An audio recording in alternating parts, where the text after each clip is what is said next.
because we're moving into some very strange times. And just in terms of awareness and its biblical relevance, we wanted to really pose into these things. And are we going? Yeah, we're doing here? Good, okay. Many of you may know that some years ago that we had published some things in biotech and calling it the Sorcerer's Apprentice. And it's not caught up. There's a pillar there. I'm not seeing it. It's all there, right? Yeah, okay, yeah, sorry. I'm getting it. Your screen is on that screen. Yeah, gotcha. We're all set. Okay, good. Many of you know about, may remember the Sorcerer's Apprentice, you know, that was written by Paul Dukas back in 1897.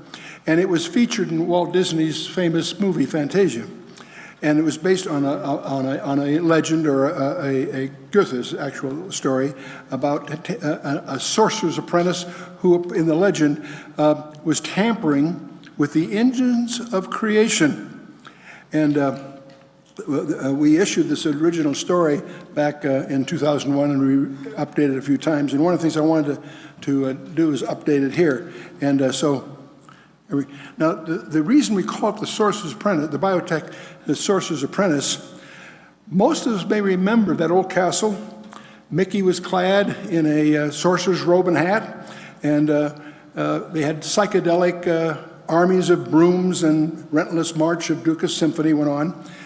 And only when the castle was a flood, and the sorcerer wake up, because his student had done it improperly, and he had to undo what he did. And of course, Mickey got off just with a swat of the broom. But we may not get off as well, because the Sorcerer Apprentice is unleashing things that people may not realize where they're going. And it's interesting that technology is often a very close cousin of sorcery, even in the literature here. And so, you know, many of the things we enjoy every day would look like sorcery to the people back then. Flying through the air at the speed of sound, and communicating images with the speed of light, and even landing on the moon. These are ideas we take for granted today, but I want to get that in perspective. And so we want to move on here a little bit. And I'll get off we don't need to get in all the history here. But we're moving into what some people are calling the age of the hybrids, and I'll explain why.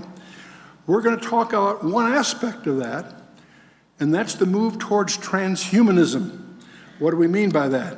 And we're going to discover there are 4 technologies that are accelerating so fast, it's amazing, and they're converging upon each other to create some changes that really are changing by the week, not by the year. And we're going to talk a little bit about the challenges they present, but we'll also highlight some of the dangers that should not be overlooked. But we're going to talk on another topic. It's a close cousin of that one.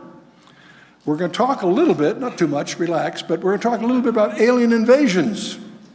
And there are 2 kinds of people here in the world, those that think they're just a myth, and those who have done a little bit more homework and may surprise you. So we'll go into that a little bit. We'll talk a little bit about the Nephilim. Everybody wants me to talk about Genesis 6, and it's astonishing to me, you know, that how many people have come to the Lord through those peculiar, weird things we put out there years ago. Not only at Genesis 6, but also after that. And we'll try to explore a little bit, what did Jesus mean when he said spoke of the days of Noah? As the days of Noah were, so shall the coming of the Son of Man be. What did he mean by that? And so we're going to surprise many here with talk a little bit about the expectations of the Vatican. The Roman Catholic Church has a substantial investment in technology staff and facilities, and are openly admitting they are preparing to receive an alien visitor. What on earth is all that about? We'll touch on that. But after going through some of this background, it'll be light and fast, so I hope I won't bore you too much on some of that. But what are we always need to answer the so what question. So what's that got to do with me? And we'll try to deal with what do these challenges mean to you personally. And so that's where we're headed. A little bit about transhumanism. There are 4 technologies you need to be aware of. And one of them, of course, is genetics and microbiology. I assume in this audience, I don't have to elaborate on that. You're familiar with the incredible discoveries that are continuing to be made every day in that whole field. But there's another technology, you may not follow too closely, but it's worth following very closely, and that's another field of study called robotics. And we're also going to talk a little bit about nanotechnologies and what are these things. And finally, of course, the area of artificial intelligence. And so we'll talk about their aspirations, and that will startle you, and what their priorities are, and that may surprise you. And we'll talk about its dangers. So that's the core of what we're going to talk about. We'll go on to some other things too. Tampering with the engines of creation. You and I are on a journey between the myths of yesterday and the realities of tomorrow. Many of us are victims of myths of the past, and we're having to unscramble the realities of tomorrow. I won't spend a lot of time on the island of Moreau, but you may recall H.G. Wells published a science fiction novel about this island where this doctor had combined different beasts into other creatures and so forth. And it warns of in the novel, the dangers of unchecked and irresponsible scientific research. And what's interesting about the novel, that's unfolding as we speak for many reasons. These animal hybrids that H.G. Wells in his model mentioned were called chimeras. That was a mythical Greek creature with a lion's beard, a goat's body, and a serpent's tail. And scientists today have created sheep that possess human hearts and livers, just to mention a few. Pigs that have been born with human blood. Did you know that? How many knew that? See, that's something that's not widely known, but is much heralded by many. And are they altering the genetic makeup of animal kingdom? Is that opening up a Pandora's box? Is that going to open the door to diseases we never heard of? And so forth. That's how we can be so terrified by the bird flu among the humans. Why? You'll discover that these things they're creating things we didn't expect. Scientists at the Salk Institute in San Diego recently engineered mice that possess a small percentage of human cells. I think I hired one of those once. No. So they injected embryonic human stem cells into the brains of rodent fetuses, resulting in birth of mice with both human and rodent brain cells. You think you may have met some of them. I don't know the feeling. And one of the goals of this research is very noteworthy. They're trying to make realistic models of neurologic disorders that may prove useful in studying other diseases. They all have good goals. Irving Weissman of Stanford University and his team injected human neural stem cells into mouse fetuses, and that helped make the first mouse with a nearly complete human immune system. So these things are worthy of study. There's worthwhile potential benefit here. And so the percentage of brain cells in the existing mice is only about 1%, but he thinks that they can make them almost entirely equivalent human cells as they go forward. So now the problems in these areas, while there's noble goals, there are few safeguards against errors or even open abuse. And of course, there are cross-species implications that there's no way to anticipate. And they actually have mice that they're growing human organs on in the hopes of actually putting them to practical use. And if that picture doesn't bother you, you haven't looked at it carefully enough. Okay. Unknown diseases or complications. Tampering with the human genome is part of the thing that's going on here. We're talking about genetically engineered athletes. That's a major topic. And scientists at Johns Hopkins University discovered a gene in mice which controls growth, the GDF8, and the growth differentiation factor, they call it. And so they yielded super mice 3 times larger and much stronger than the normal ones. This was back in Nature magazine. And in this field, many of these slides are quickly eclipsed by things that are happening each week. So I won't spend a lot of time on these, but there were mice that grew 15 to 30% larger than normal.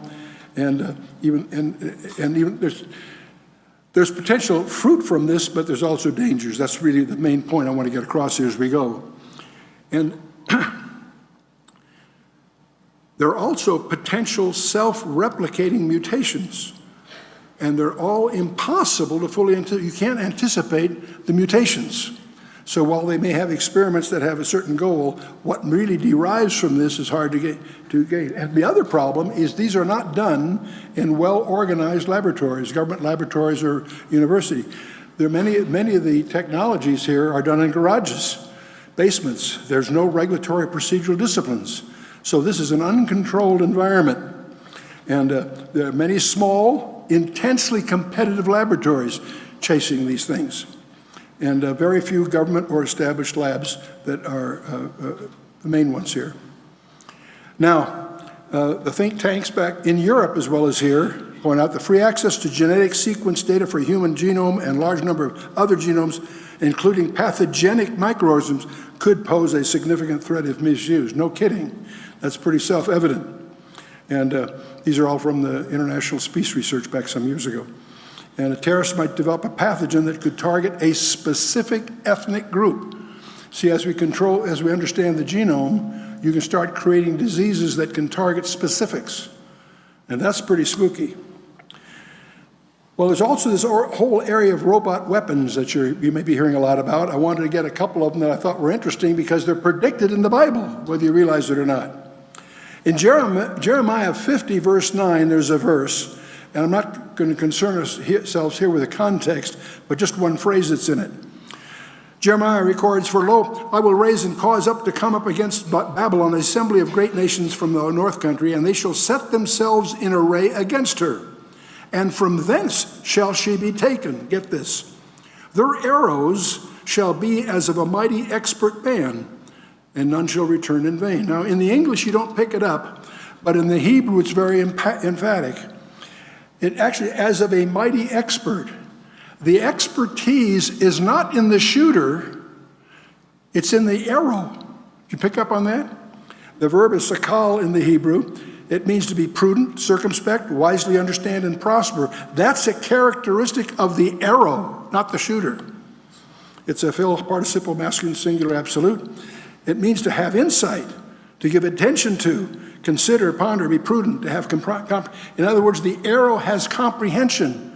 Do you see what it's saying? Now, can you give me some examples of that? Yes, I can. And by the way, the ISV says the arrows shall be like a skilled warrior. They won't miss their targets. The NAS, the arrows will be like an expert warrior. So this is not a contrived translation. The intelligence is in the arrow, and they can't miss. In other words, these are smart weapons. They're mentioned in the Bible. Today we take them for granted, but I wanted to put a biblical root to the word. The arrow is katis. It's anything shot from an engine of war, shot by in 1611 when the King James, that was obviously a bow and arrow. But the same word could be used for a missile or anything thrown as an arrow or a javelin. And in that sense, I'll get through some of this here. Well, that's exciting. I hear strange noises, but it's not changing, is it? Oh, boy. What do we do here? Huh? It won't, well, let's see if I can do this another way. No, oh, there we go. Okay. That's just a repeat of that slide, but I think we're going in the right direction here. And I'm going to have to do this manually, maybe. Okay.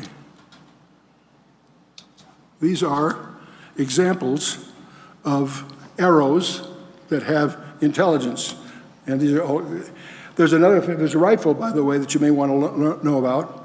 The XM25, I don't know if that's familiar. It's kind of an interesting device. It's coming to a war near you.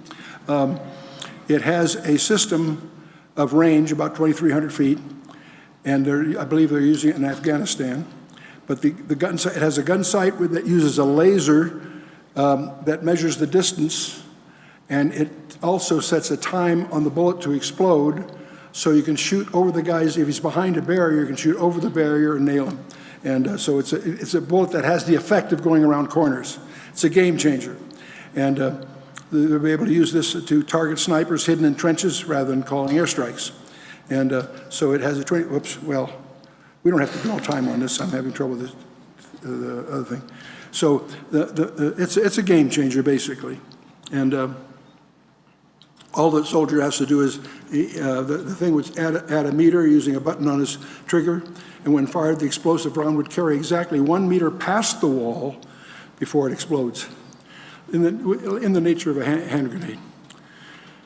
Let's get back to the transhumanism more directly. Direct human extension, supplementing the human anatomy. The FDA has approved a telescopic bionic eye implant, by the way. This is the beginning of it. It involves removing the lens of the eye completely and replacing it with a now FDA-approved implant capable of magnifying almost 2 to 3 times. And the specific thing isn't that important, except it shows you a direction they're going. They're able to do things that are not just replacement for something you lost, but something that might have functionality that goes beyond what you had. We're going to look at a few of those, if I can get this thing to... This is very strange. Okay, well, I'll go at it manually here if I can. Okay. In robotics, they don't use gears and hydraulics anymore. They actually use muscles. They have a bionic muscle is 100 times stronger than yours, and they're made out of elastic metal called the shape of memory wire, and they're chemically powered with alcohol. Don't jump to conclusions, but we'll go. These artificial muscles are, of course, funded by the military, as you can imagine. And so let's just keep moving on here while it's working here. There's machine emplacements, of course, and the thing that impedes robotics is skin. Well, one of the things they're trying to do is get direct limb-to-brain communication with these things. And robotic limbs have limited motions, and the user can't feel what he or she is touching. A new approach using optical fibers implanted around the nerves can transmit more data and let the prosthetics speak to the brain. Scientists have discovered that they can stimulate a neuron to send a message by shining infrared light on it. And so DARPA, the Advanced Research Projects Agency of the Department of Defense, is awarding contracts to explore these kinds of things further. The direct brain-to-computer interfacing, people are actually connecting these devices to their brain. And a monkey here is operating a robotic arm with direct brain-to-computer interfacing. And it's responding to his thought patterns. They can quickly learn to control voluntarily. They can control the firing rates of individual multiple neurons in the primary motor cortex if rewarded properly, and so on. And I won't get into those details. So the main point is the thing that's held robotics back is a replacement for skin. And they now have found a way to make synthetic skin that is so sensitive it can feel the footprint of a fly, which means the robot can be designed to tell what it's picking up. Is it a wine glass? Is it a bowling ball? Is it a piece of silk? It can tell. And so the synthetics, that's been a major breakthrough in the robotics area. And I won't get into, there's 2 different ways they can do that, and I won't take the time to spend our time on that. The other field, I want to go through 4 fields. We've talked about genetics, we've talked about robotics briefly. There's a field called nanotechnology that I want you to be aware of. That involves the manufacture and manipulation of materials at the molecular level in the atom, the smallest things you can get. And here, to give you a feeling of a nanometer, it takes about 100,000 nanometers is a piece of paper. So nanometers are very, very small. So you're talking about molecular-sized machines. And they can develop drugs. And for example, it can go and find a place in your body and deliver a microdose, if you will, that would have an intensity 10,000 to 1 you could do any other way. So they have tremendous potential. And our skills at developing nanomaterials, of course, is going so fast that it's hard to even keep up with any one of these. But the big one, the 4th one of the ones I want to summarize here is artificial intelligence. And that's the blurring the distinctions between the man and the machine. And there are ways now that it's getting fuzzier and fuzzier as to which is which. The first step towards computer mind reading has come from using brain scans to identify thoughts, and they're doing this at Princeton University's Neuroscience Institute. And these brain scans there's patterns that they're starting to study. What's exciting about this, too, is it's non-invasive. They don't have to directly connect to the brain. They can read the brains through other devices I'll show you here in a minute. And the basic idea is to try to determine what's on the subject's mind and see what they can infer from the brain scans directly. And so they're looking at the pattern, studying that. And so there's a lot of optimism. We'll come back to that here too. There's actually a television set being marketed in China by HAARP in which you change channels by thinking about them. And the way this works is or change the volume, whatever. What you do is you wear a mindset. Now this, by the way, is a retail device. They're sold on for a couple $100, primarily for university use. But they will measure and report non-invasively the brain waves, and they're primarily used for games and such. But HAARP is using it to try to be able to control your television set. I think most of you realize the toughest thing to control on the television is the off switch, but we'll move on here. But this mind reader headset is what startled me is it's a retail device. And if you're interested, you can track it down on the internet for a couple $100. You can buy one and figure out something to do with it then. But the Army's, though, has a mind control project where they're trying to develop thought helmets that would harness silent brain waves for secure communication among troops. And that's not, those are contracts that are being led. They hope it'll lead to direct mental control of military systems by thought alone. And they're a long way from getting there, but they're letting research contracts in that direction. And so a 5-year contract's been awarded to a coalition of scientists, both at University of California at Irvine, Carnegie Mellon, and University of Maryland, to try to decode the activity in those brain, so the soldier could radio commands to one or more comrades by thinking of the message he wants them to get. But perhaps the most dangerous of all these things are the brain-to-computer interfaces, or BCIs they call them. And they're actually implanted inside the skull, but rest outside the brain rather than within the gray matter. And what most people that are in this field are, this thing is acting strange here. Let me kill that. Is that on there too? Yeah. When these professors connect themselves to computers or other devices, they are typically PhD, and PhDs are very, very trained in a specificity, a specific area. But there's something that goes along with a PhD, and that's pride. And one of the things that startles me is to realize that these people, and I've trafficked with many of them in government labs and elsewhere, have usually zero insight theologically. They have no grasp of the field of study called demonology, and a field within which there are things called entries, ways that demons can gain access. And when you open up communication channels, those are two-way channels. So the kinds of things that are possible, I'm not saying they're prevalent at the moment, but are possible, are really quite disturbing. But anyway, the best resolution if you're going to do this kind of study is direct connection, and people are doing things like that.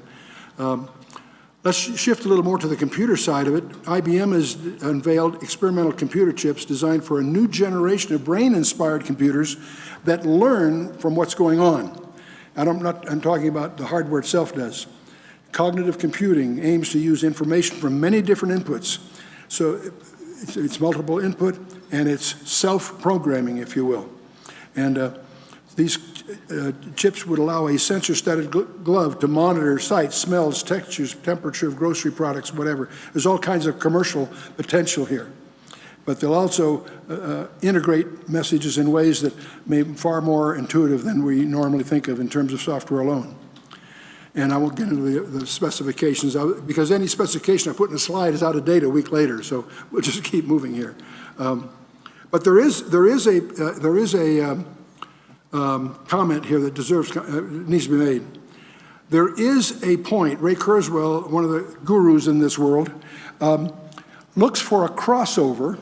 He gives it an unfortunate name. He borrows a term from mathematics called a singularity. He calls it the singularity. It's an unfortunate term because it's misleading, but what he means by that is there's a point at which the computers will exceed the capacity of the human brain. And that's only a few years away, not a few decades, a few years away. It's that close. And when that happens, that's a major, major milestone in the field of artificial intelligence, obviously.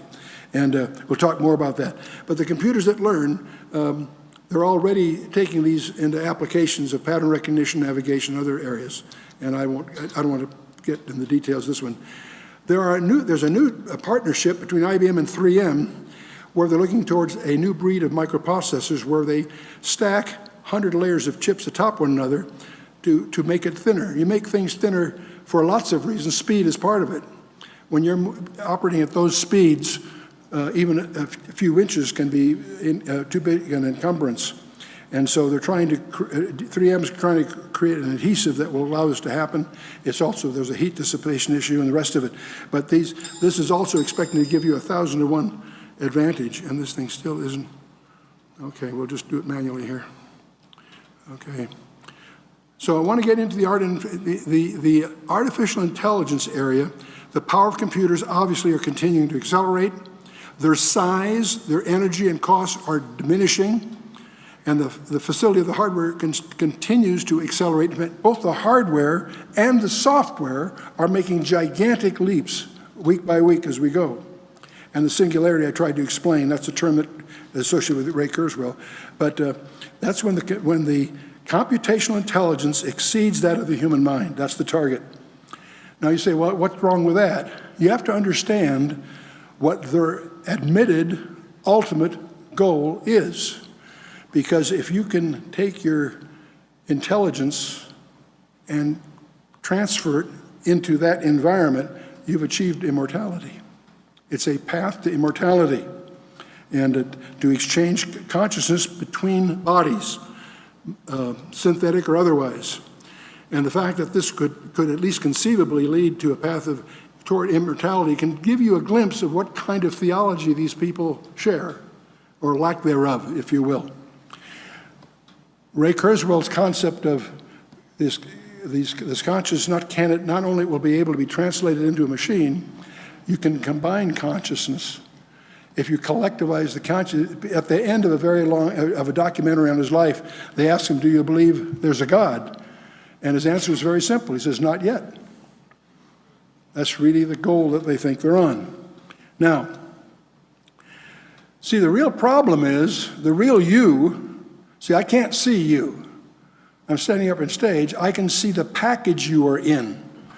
You see, the real you, call it soul, spirit, conscience, whatever, you are temporary resident in a disposable hardware environment. Why shouldn't it be transferable to an alternate, perhaps advantageous environment, even a machine-enhanced environment? The day will be coming when they can create an environment that may be more hospitable than your own body, at least in their mind. So, what would limit a continuing path to subsequent upgrades? I'm ready for an upgrade.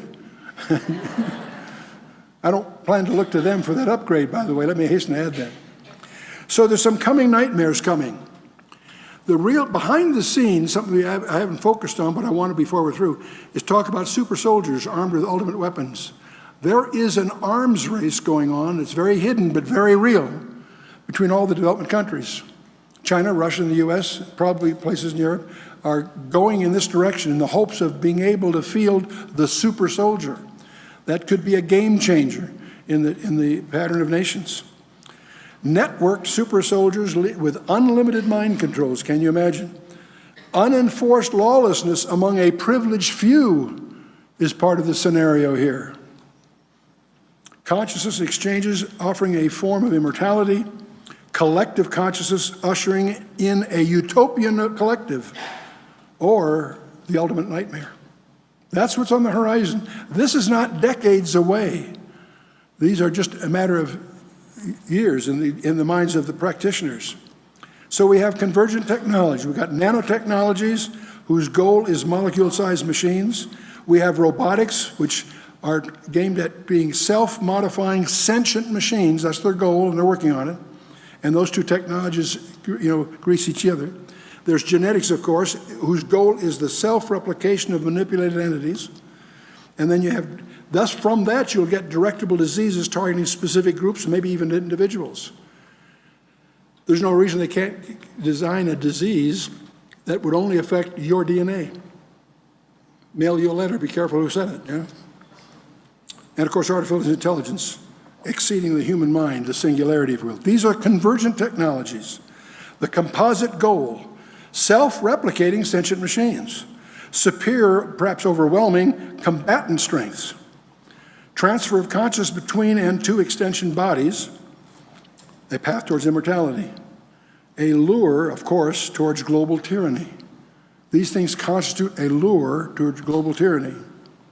Can you imagine those technologies if they were in the hands of some people we know of the past? Can you imagine what they would have done?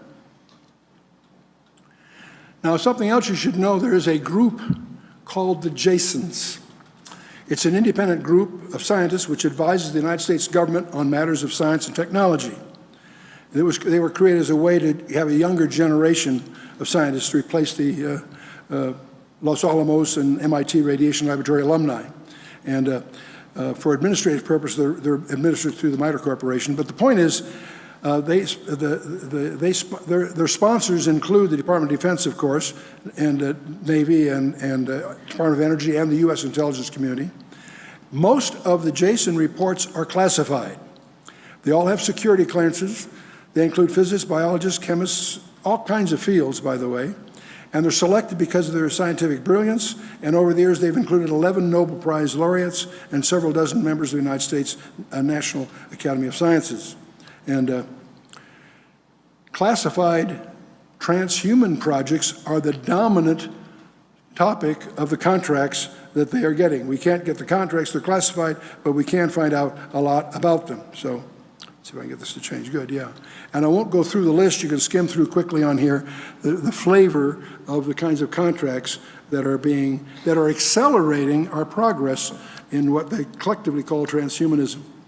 And now we have a highly classified priority agenda that drives a widespread global arms race that will eclipse all others. And so this is leading what we call the age, what's leading to is the age of hybrids. And there's another kind of hybrid I want to talk about before we're through, but we've talked about the rasp and the dangers. Okay, what are the dangers here? I've highlighted them so far. Let's back up here a second here. One of the dangers of all of this is it ignores what I call the metacosm. And for this and almost everything else that we publish in our materials, you may want to understand what that term means. There are boundaries to the reality, to our physical reality. Those are well known today, by the way. I want to touch on that. I'm going to use the symbol of Da Vinci's Vitruvian Man as a representation of the reach of man. Okay, that represents you and me. And I'm going to let, on the diagram up there, let size increase to the right. Bigness is to the right, smallness to the left, okay? Now, as we look towards things that are larger than ourselves, we'll call that collectively the macrocosm. And that plunges you into the study of astronomy and astrophysics and topics like that. We have whole presentations on each of these topics, but the main thing here is 20th century science. The great discovery of 20th century science is that the universe is finite. It's not infinite. It may be expanding, but it's finite. And that's both thermographically and other reasons demonstrable. So the macrocosm, there's a limit to the size of the universe. And because there is, that's what gives rise to these speculations called the Big Bang and whatever. We know it had a beginning, and we know that it'll ultimately have an end. But let's move on from that. Let's go the other way. Let's look at smallness. And now we'll call that the microcosm. When you get into this world, it gets weirder than any of the others. It leads with quantum physics and subatomic particles. And whether you're talking about length, mass, energy, or time, you discover that everything in small has a limit to how small it can be. See, you and I would think that if I took a piece of string, I'd cut it in half, no problem. I'd take the half, I could cut it in half. And you would think that conceptually, at least, I could do that it might get too small to literally do, but your thinking is, whatever I've got left, I can cut in half. That turns out to be true. It turns out when you get to 10 to minus 33 centimeters, that's very small, and try to cut that in half, it loses a very peculiar property. It loses a thing called locality. It has what they call non-locality. And it's been proven in the laboratory that every photon in the universe knows exactly what every other photon in the universe is doing in a certain sense. That there's a concept of non-locality that's philosophically shattering. But the main point is there is a limit to smallness. Now I want you to understand the implications of this. You and I are in an environment that turns out to be a virtual simulation that's a digital simulation. And now, that's not my conclusion. You get Scientific American, June of 2005, there's an article there that highlights this sort of thing. The scientists are disturbed because they're discovering that some of the constants of physics are changing. And it's very hard to prove, and they're working very hard at that, but it's turning out they are. And what the article points out, that if the constants of physics are changing, that implies that our reality is a shadow of a larger reality. That's their words, not mine. And when I saw that, I just jumped for joy, because that's exactly what the Bible has been saying all along. Is that, well, let's see, I think I go a little further. Whoops. No, I think I've spared you a diversion here. There is, the ancient Hebrew sages, Nachmanides, from his study of the book of Genesis, concluded that the universe has 10 dimensions, only 4 are knowable, 6 are not knowable. That's in his writings in the 13th century. We've spent hundreds of millions of dollars creating atomic accelerators, which have now revealed to us that the universe has apparently 10 dimensions. 4 are directly discernible. 6 we know are there but can't get at. They're curled less than 10 to the minus 35 centimeters. So we've spent all that money discovering what Nachmanides learned by just studying the Hebrew text of the book of Genesis. I'm not being facetious, I'm being quite serious. And so we live in a simulation that's limited to 4 direct dimensions we can experience. And by the way, not only is what the Bible says, it lists them in Ephesians chapter 3, verse 18, are 4 dimensions that we have. So it's no surprise to Paul, if you will. But we now also have knowledge that there's 6 other dimensions that we can't get at directly. Now, we can glibly call that the spiritual world or something. We're going to, a more consistent thing is this physical reality we're in is embedded in something larger, which we'll call the metacosm. And that's the domain when you start studying angels. We have a whole background around that one. And that's what we think, what we suspect, don't know, we suspect is the domain of the UFOs. Because we now know they're transdimensional. They're not intergalactical, they're transdimensional. And I'll get to that in a little bit here, I think. Our universe is but a shadow of a larger reality. Scientific American, June of 2005. But let's finish up the transhumanism. See, the problem with transhumanism, it ignores the metacosm. People traffic, that's a supernatural. That's their supernatural warfare, where you and I are both the puppets and the prizes. That's what's going on. The transhumanists are totally oblivious to that. They have no grasp of that. When you open up a communication channel in our software, we might call it soul, spirit, whatever, it yields access permission that is not reversible. Those of you that saw The Exorcist, that was William Blatty's novel was based on case study. And what started that whole nightmare was a gal playing, it was a guy, not a gal, but that's not the point.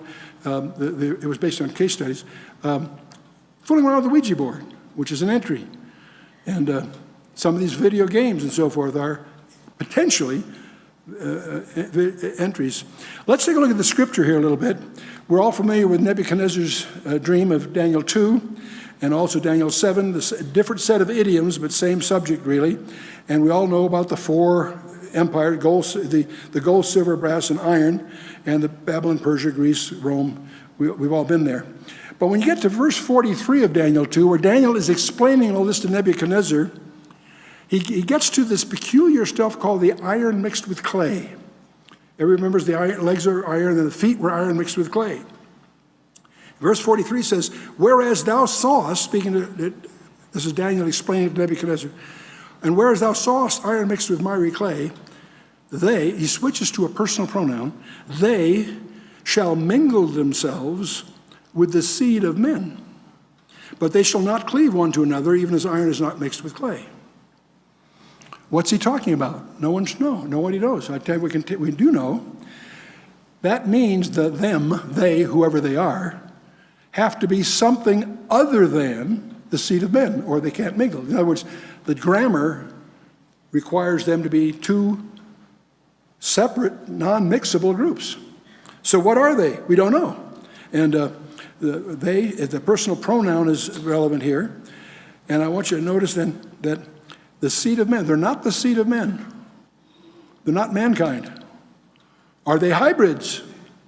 Possible. Are they somehow not, see, they're not the seed of men, they're seed of something else. Are they Nephilim? Could be. Or maybe something even more sinister. Are they aliens of some other kind? That's what's so provocative, that the two guys who wrote a book a year ago and published in April of 2012 that predicted the abdication of the Pope, which hadn't happened for 600 years, and then 11 months later, in February of 2013, the Pope abdicates. Those two guys, Tom Horn and Chris Putnam, made the front pages. Well, they've just published another book in April 2013, which reveals the fact the Vatican is committing substantial resources as they prepare to receive what they believe will be an alien visitor of some kind. What on earth is going on? We need to remember that in the scripture, it's not, Antichrist isn't a guy, it's a duet. There's two people there involved, the false prophet and the other one. I beheld another beast coming up out of the earth who had two horns like a lamb, and he spake as a dragon. And see, the second beast is from the earth, and so forth. Some people think he's a Jew because of the Greek allusion of this in John 5:43 is allos, not heteros, and that implies he's Jewish. That's not conclusive in my mind, but that's when some of the beliefs come about. And he apparently is received by Israel, among other things, from Psalm 55 and others. But he exercised all the power of the first beast before him. He caused the earth, and he's the one that caused the earth and them that dwell therein to worship the first beast, whose deadly wound was healed. And he doeth great wonders, so that he maketh fire come down from heaven on the earth in the sight of men, really. And he deceiveth them that dwell on the earth by the means of those miracles which he had the power to do in the sight of the beast, saying to them that dwell on the earth, that they should make an image to the beast, and which had the wound by the sword and did live. You see, the identities are consistent through there. And he had the power to give life unto the image of the beast, really. That the image of the beast should both speak and cause that as many as would not worship the beast should be killed. Interesting stuff. He gave life to the image of the beast, and so on. Okay. And he caused both small and great, rich and poor, free and bond, to receive the mark in their right hand or on their foreheads, that no man might buy or sell, save that he had a mark or the name of the beast or the number of his name. And there's been a lot of discussion about this. This mark, by the way, is prohibited all through the Torah and elsewhere. But whose number? See, everybody gets confused about this. You hear articles about insertable chips and nanopower when I was on their board, all that kind of talk, RFID chips, barcodes for implementation. They miss the point. It's not our number that's the issue, it's his number that's at issue. And it's his name that are the crucial identity aspects, not the participants here. And and there's a whole study on that you can get into if you like, but most of what's written is missed the point. But the thing I really want you, before you get too disturbed about transhumanism, I want to go the other way and talk about God, places when he limits boundaries and the limits to human arrogance. God does put a line in the sand. Back in Genesis 11, I want you to remember that chapter. The whole earth at that time was one language and one speech, and it came to pass as they journeyed from the east, they found a plain on the land of Shinar, and they dwelt there. And the plain of Shinar is where Babylon emerges, of course. And they said one to another, go and let us make brick and burn them thoroughly. And they had brick for stone and slime they only had for mortar. They said, go, let us build us a city and a tower whose top may reach unto heaven, and let us make us a name that lest we be scattered upon the face of the earth. And so that you all know about the Tower of Babel. But I want you to notice the Lord came down to see the city and the tower which the children of men builded. And the Lord said, behold, the people is one, and they have all one language, and this they begin to do. And now nothing will be restrained from them which they have imagined to do. See, the unpardonable sins, to use that phrase, not to make that identity, but the thing that God would not allow is giving them the freedom to do anything they could imagine to do. There's a point at which they draw the line. And by the way, who's he talking to here? It's a conversation within the Trinity, analogous, if you will, to Psalm 2, where all three of them are having a discussion. Check it out if you haven't done that before. God says, go to, let us, plural us, by the way. By the way, did you know in Hebrew how many it takes to make a plural? In English, it's 2. In Hebrew, it's 3. I thought that's kind of interesting. Go to, let us go down, and there confound their language, that they may not understand one another's speech. So the Lord scattered them abroad from thence on the face of the earth. And they left off to build a city. So let us go down. I think that's fun. And that's the bidding of Babel and all that. Okay, let's shift here. We've talked a little bit about this. Oh boy. Well, let me skip right to it here. I think I've touched on these enough. The ultimate enigma that you unveil, the interval between the miracle of our origin and the mystery of our destiny. That's our challenge continually. But I made an allusion earlier that I want to double back on here. I said I couldn't see you, that you're in temporary hardware. There's an analogy I want to draw between computers and ourselves. We all know that computer has hardware, microcircuits, memory, wires, whatever. And there's also software. There's a user interface, there's internal interfaces, there's machine language, what have you. If you knew everything there is to know about every wire, every resistor, every piece of hardware that's in my computer, could you tell me anything about its behavior? And the answer is no, not really, because it's simply a residence for software, right?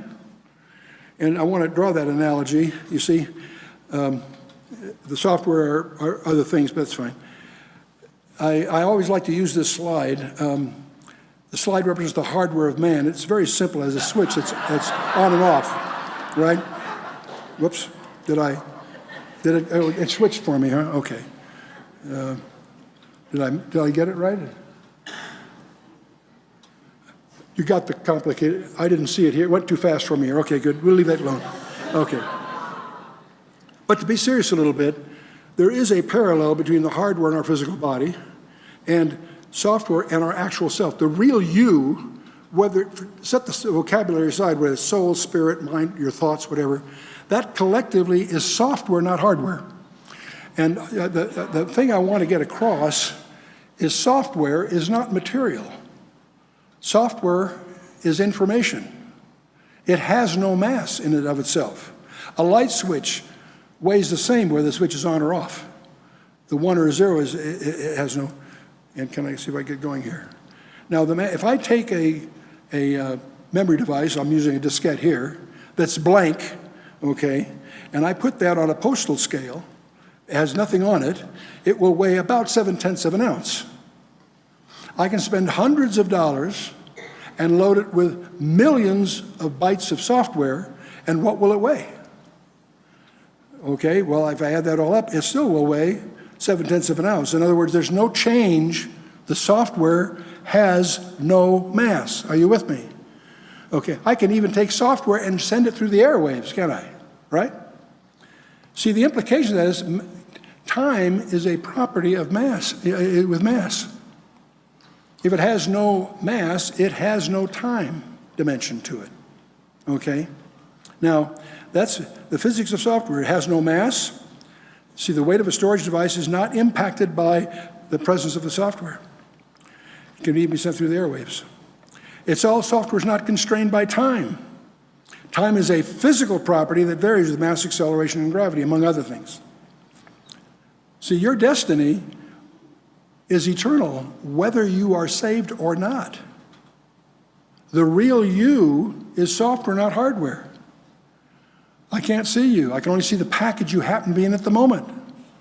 Software has no mass. Now, my package has a little too much mass, but it has nothing to do with my software. Okay.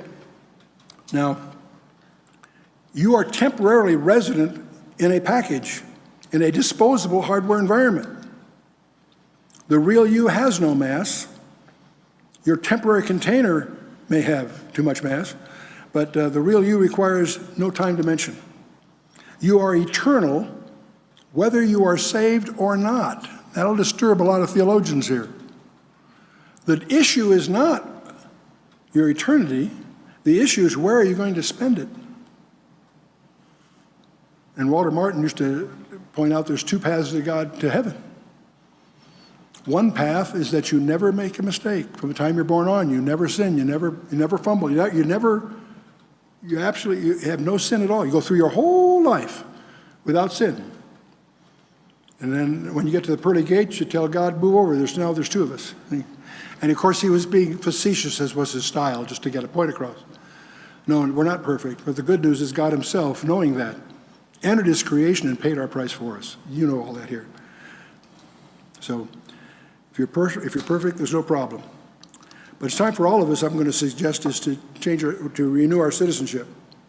And one of the most difficult things people ask me, what's happening to America? Boy, I don't know.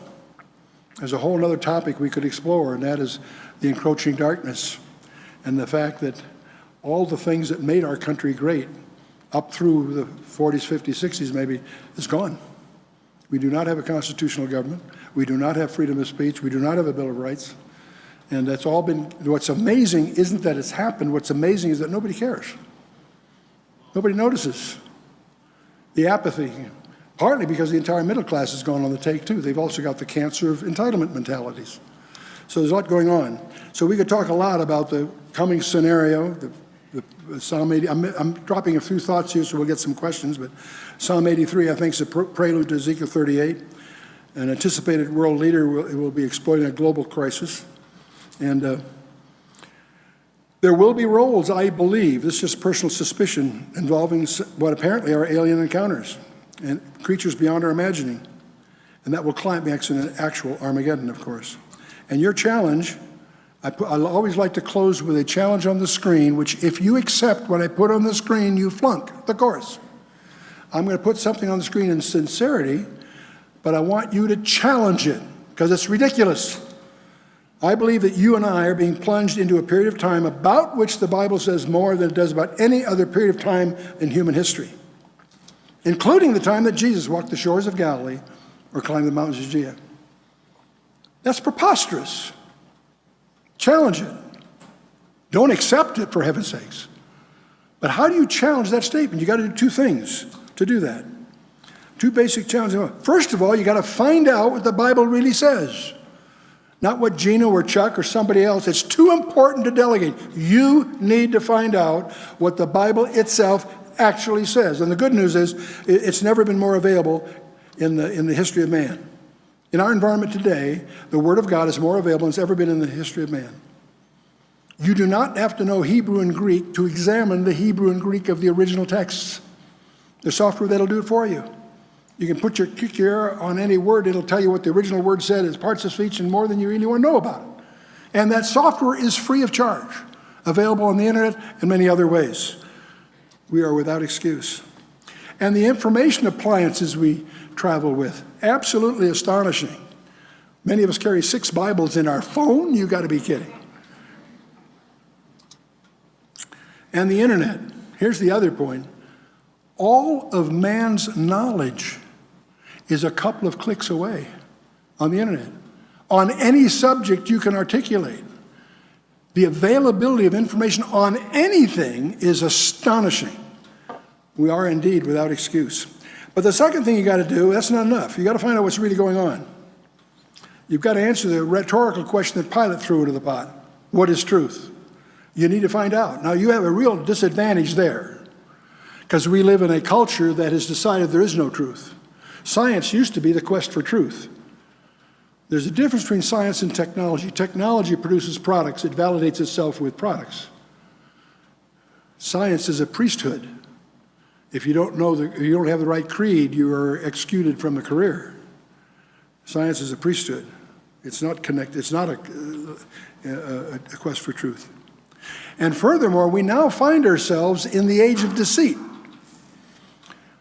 You can't believe anything the papers say you. I love what Warren Wiersbe says. Anyone that believes an airport announcement would believe anything. No, our papers, our news services. The good news is the internet's an end run on those. Not that everything on the internet's true, of course not. But there are reliable sources of information on the internet. You need to search them out and check them out and take advantage of that. But the other thing that's happening, and I think that's really if people that want to start talking about UFOs and the Vatican's accepting a visitor, the experts will generally agree that what we're dealing with here is a very well orchestrated cosmic delusion. There is a specific delusion that's going to be sprung that if it were possible, it will deceive the very elect, Jesus said. And even Paul talks about it as being given over to the lie, not just a lie, a specific lie. I don't know what it is, but I suspect that it's somehow going to involve all these things. The world is going to change dramatically. The good news is many of the things that we know are on the agenda happen right after the harpazo. The next event is none of the things we talked about. The next event in the scenario will be the harpazo, which I personally suspect is deliberately indeterminate in order to catch Satan by surprise. I think that was God's strategy from the beginning. And so the good news is, I would like anyone keeping records here to notice for the first time in the history of Chuck Missler, I think I finished on